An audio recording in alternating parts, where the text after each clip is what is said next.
Jail কি এড়াতে পারবেন রাজপাল যাদব, নাকি চেক বাউন্স মামলায় ফের শ্রীঘরে যেতে হবে অভিনেতাকে? দিল্লি হাইকোর্ট থেকে বড় স্বস্তি পেলেন অভিনেতা রাজপাল যাদব। আদালত স্পষ্ট জানিয়ে দিয়েছে, তাঁকে এই মুহূর্তে জেলে পাঠানোর কোনো প্রয়োজন নেই।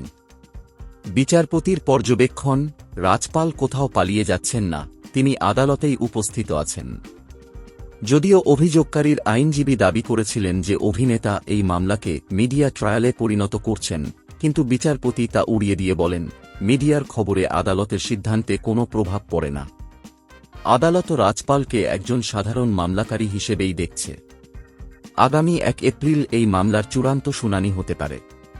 তবে এর মধ্যেই রাজপাল যাদব নিজের ইউটিউব চ্যানেলের মাধ্যমে রোজগার করে বকেয়া ঋণ শোধ করার প্রতিশ্রুতি দিয়েছেন। আপনাদের কি মনে হয়, রাজপাল কি পারবেন আপসের মাধ্যমে এই আইনি জট থেকে বেরোতে? কমেন্টে জানান। ভিডিওটি ভালো লাগলে লাইক, শেয়ার এবং আমাদের চ্যানেলটি সাবস্ক্রাইব করুন।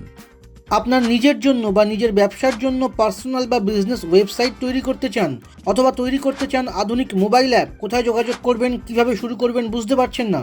যোগাযোগ করুন নিচে দেওয়া ফোন নাম্বারে। আপনার সমস্ত প্রশ্নের উত্তর পাবেন এখানেই।